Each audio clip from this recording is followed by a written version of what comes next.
Assalamualaikum warahmatullahi wabarakatuh. Halo anak-anak yang cerdas, berjumpa kembali dengan Pak Ridwan, tentunya di video pembelajaran tematik kelas 5. Nah, bagaimana nih kabar anak-anak yang cerdas? Pak Ridwan berharap kalian semua tetap dalam keadaan sehat dan tentunya selalu semangat belajar bersama Pak Ridwan. Nah, pada video pembelajaran kali ini, Pak Ridwan akan menjelaskan tema 8, lingkungan sahabat kita, pada subtema kedua, perubahan lingkungan, dan pada pembelajaran pertama. Baik anak-anak yang cerdas, sebelum kita memulai pembelajaran pada hari ini, tentunya harus kita awali dulu dengan berdoa ya, supaya pembelajaran kita hari ini dilancarkan oleh Allah Subhanahu wa Ta'ala dan kalian semua diberikan kemudahan dalam memahami pelajaran pada hari ini. Baik anak-anak yang cerdas, berdoa dimulai.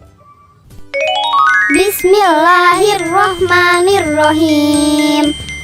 Rabbi zidni ilma warzuqni fahma. Amin. Ya Allah, tambahkan ilmu pengetahuanku dan berilah aku kefahaman. Amin. Amin. Amin amin ya rabbal alamin. Nah, anak-anak yang cerdas, adapun tujuan pembelajaran yang ingin kita capai pada pembelajaran kali ini adalah anak-anak yang cerdas, coba kalian perhatikan kedua gambar di samping Pak Ridwan ini. Nah, siapa nih yang bisa menceritakan kedua gambar tersebut? Iya. Nah, pada gambar A menunjukkan daerah yang subur dan memiliki cadangan air yang berlimpah. Sedangkan pada gambar B menunjukkan daerah yang kering, gersang, dan tidak memiliki cadangan air. Anak-anak yang cerdas, tahukah kalian bahwa lingkungan yang terdapat pada gambar A bisa saja berubah seperti pada gambar B? Kok bisa ya anak-anak yang cerdas? Nah, hal itu bisa saja terjadi apabila manusia tidak mampu menjaga lingkungan alam anak-anak yang cerdas. Nah, misalnya penebangan hutan secara liar, sehingga menyebabkan hilangnya cadangan air tanah diakibatkan karena tidak adanya daerah resapan air. Begitupun sebaliknya anak-anak yang cerdas, lingkungan yang terdapat pada gambar B bisa saja berubah seperti lingkungan pada gambar A. Hal itu bisa kita lakukan dengan cara melakukan reboisasi dan selalu menjaga kelestarian hutan yang merupakan peresapan air utama. Anak-anak yang cerdas, perubahan lingkungan terjadi karena faktor alam dan faktor kegiatan manusia. Nah, perubahan itu tentu saja ada yang menguntungkan dan ada pula yang merugikan. Nah, untuk mengetahui perubahan-perubahan tersebut, dengarkan dan perhatikan baik-baik penjelasan Pak Ridwan berikut ini.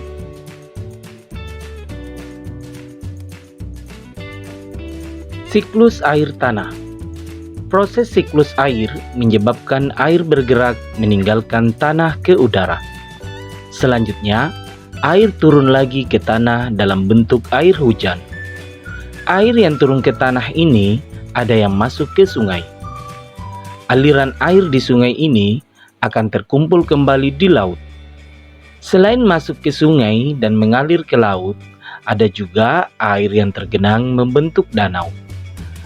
Air yang turun ke tanah ada yang masuk dan bergerak ke dalam tanah melalui celah-celah dan pori-pori tanah serta batuan.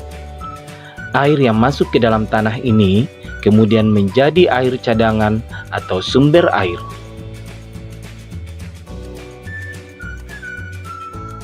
Air cadangan akan selalu ada apabila daerah peresapan air selalu tersedia. Daerah resapan air terdapat di hutan-hutan. Tumbuhan hutan mampu memperkukuh struktur tanah. Saat hujan turun, air tidak langsung hanyut, tetapi air akan terserap dan tersimpan di dalam tanah. Air yang tersimpan dalam tanah akan menjadi air tanah. Air akan lebih mudah meresap jika terdapat banyak tumbuhan. Air yang meresap akan diserap oleh akar tumbuhan tersebut. Adanya air dan akar di dalam tanah menyebabkan struktur tanah menjadi kukuh dan tidak mudah longsor. Anak-anakku yang cerdas, menyimak uraian tersebut dapat disimpulkan bahwa keberadaan hutan sangat penting. Hutan berperan dalam penyimpanan air. Oleh karena itu, kita harus senantiasa menjaga kelestarian hutan. Saat ini, hutan banyak yang gundul akibat penebangan liar. Selain penebangan, hutan dapat rusak akibat pembakaran. Pepohonan di hutan ditebang atau dibakar dengan alasan tertentu, seperti untuk membuka lahan pertanian, perumahan, atau industri.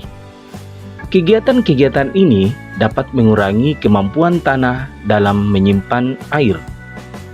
Akibatnya, pada saat hujan terjadi banjir dan pada saat kemarau banyak daerah mengalami kekeringan. Pembangunan jalan yang menggunakan aspal atau beton dapat menghalangi meresapnya air hujan ke dalam tanah. Akibatnya, pada saat hujan, air tidak dapat meresap ke dalam tanah. Hal ini menyebabkan terjadinya banjir dan air menggenangi jalan-jalan. Nah, apa akibatnya jika daerah resapan air semakin berkurang? Apabila daerah resapan air semakin berkurang, cadangan air di bumi ini semakin menipis. Hal ini dapat mengakibatkan sungai-sungai dan danau menjadi kering. Keringnya sungai dan danau menyebabkan proses penguapan semakin menurun. Menurunnya proses penguapan ini menyebabkan berkurangnya pengendapan titik-titik air di awan. Keadaan ini tentu mengurangi terjadinya hujan. Anak-anakku yang cerdas, setelah membaca bacaan tersebut, kita dapat menemukan beberapa peristiwa yang terjadi dalam bacaan tersebut. Peristiwa yang pertama, air bergerak meninggalkan tanah ke udara. Selanjutnya, air turun lagi ke tanah dalam bentuk air hujan. Peristiwa kedua, air cadangan akan selalu ada apabila daerah peresapan air selalu tersedia. Selanjutnya, peristiwa yang ketiga, keberadaan hutan sangat penting karena hutan sangat berperan dalam penyimpanan air. Anak-anakku yang cerdas, selanjutnya berdiskusilah dengan temanmu, kemudian jawablah beberapa pertanyaan berikut ini. Selanjutnya, kalian dapat mencocokkan jawaban kalian dengan jawaban yang telah Pak Ridwan siapkan berikut ini. Proses terjadinya air tanah. Air bergerak meninggalkan tanah ke udara melalui proses penguapan. Selanjutnya, air turun lagi ke tanah dalam bentuk air hujan. Air yang turun ke tanah ada yang masuk dan bergerak ke dalam tanah melalui celah-celah dan pori-pori tanah serta batuan. Air yang masuk ke dalam tanah ini kemudian menjadi air cadangan atau sumber air. Faktor-faktor yang mempengaruhi ketersediaan air tanah. Yang pertama, kegiatan membuka lahan pertanian, perumahan, atau industri dapat mengurangi kemampuan tanah dalam menyimpan air. Selanjutnya, pembangunan jalan yang menggunakan aspal atau beton dapat menghalangi meresapnya air hujan ke dalam tanah. Berkurangnya daerah resapan air mengakibatkan cadangan air di bumi semakin menipis. Kegiatan yang dapat kita lakukan untuk menjamin ketersediaan air bersih. Yang pertama, menghemat atau bijaksana dalam penggunaan air. 2. Membuat lubang resapan. Lubang resapan berguna untuk menampung air hujan supaya terserap ke dalam tanah. 3. Menanam pohon supaya akar-akar pohon dapat menahan air di dalam tanah. Yang keempat, mengurangi sampah atau limbah.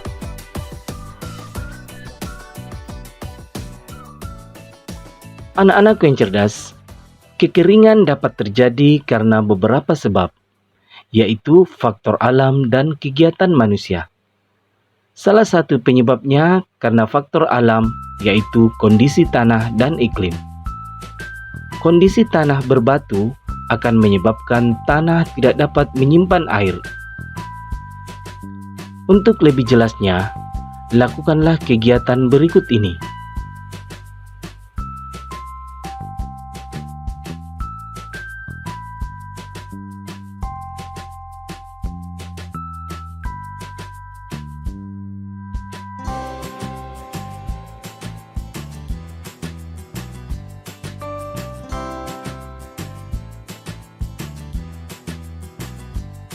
Anak-anakku yang cerdas, setelah kalian melakukan pengamatan, jawablah beberapa pertanyaan berikut ini. Selanjutnya, kalian dapat mencocokkan jawaban dari hasil pengamatan kalian dengan jawaban yang telah Pak Ridwan siapkan berikut ini.